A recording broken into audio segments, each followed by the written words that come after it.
I was wading through the newspaper to see if I could find anything of interest to occupy my mind, when a statement by the Minister for Ageing caught my eye.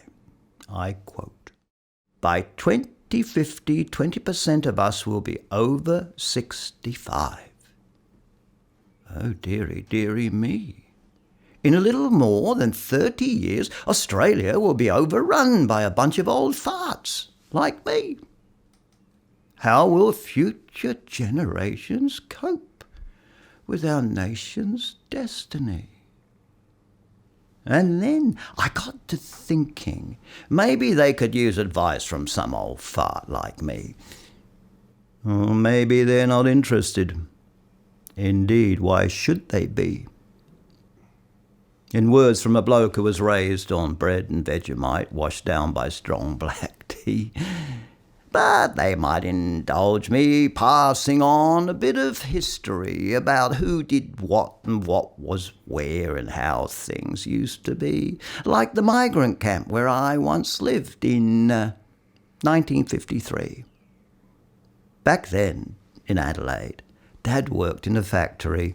I passed by just the other day, but I saw no activity. It seems they're closing all the plants. Our shipbuilding and auto industry. And now there's just a great big parking lot where my home used to be. A migrant son, I was raised real young to learn what was in store for me.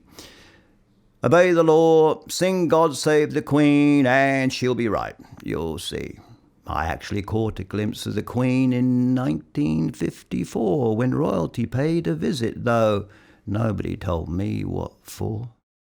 And then we were hit by that earthquake. No, the fault was not hers, I'm sure. I remember all the almond orchards, the train to semaphore. I suppose in the name of progress and posterity these things had to be sacrificed, but it seems a shame to me, who was raised on bread and Vegemite and too many cups of tea. Oh, by now I know you're wondering what all this bit of history has to do with our nation's destiny. After all, things have sure moved on since the previous century. Nowadays, you don't have to learn to count or even sign your name. But God help you if you forget your pen. You might never be you again. As for our economy, it's obvious to me. As long as we keep digging holes to support foreign industry, pretty soon there'll be one great big hole where Australia used to be.